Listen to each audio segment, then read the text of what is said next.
US President Joe Biden is back on the campaign trail as his administration tries to convince voters and donors that he's still fit for the job. At a rally today in Michigan, President Biden came out fighting, insisting he's still running. A lot of speculation lately. What's Joe Biden going to do? Is he going to stay in the race? Is he going to drop out? Here's my answer. I am running and we're going to win. I'm not going to change that.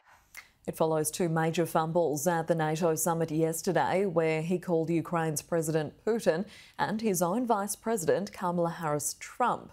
Donors are reportedly withholding $90 million in funding to the Democrats unless he withdraws from the re-election race. Political survival for President Biden feels day by day right now. A relief then surely to be out of Washington to Michigan, the campaign trail and a friendly rally. It comes after a heck of a week, a successful NATO summit, which ended like this. And now I want to hand it over to the President of Ukraine, who has as much courage as he has determination. Ladies and gentlemen, President Putin. President Putin. He's going to beat President Putin. President Zelensky. And that wasn't even the most anticipated moment of the week. The solo news conference was still to come. And when it did, the questions came fast and awkward. George Clooney and a handful of lawmakers have called on you to step aside. Hasn't this now, frankly, become damaging for America's standing in the world? 2 weeks exactly since that debate disaster, and he was now facing it all head on. The only thing age does is help you with it. Creates a little bit of wisdom if you pay attention. It was low energy, yes, but mostly gaffe-free, except this.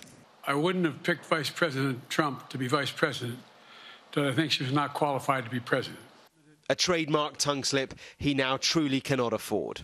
If your team came back and showed you data that she would fare better against former President Donald Trump, would you reconsider your decision to stay in the race? No, unless they came back and said, there's no way you can win. The problem is that many are saying precisely that. He left for the White House and an evening meeting with the House Minority Leader Hakeem Jeffries. Surely a reality check moment.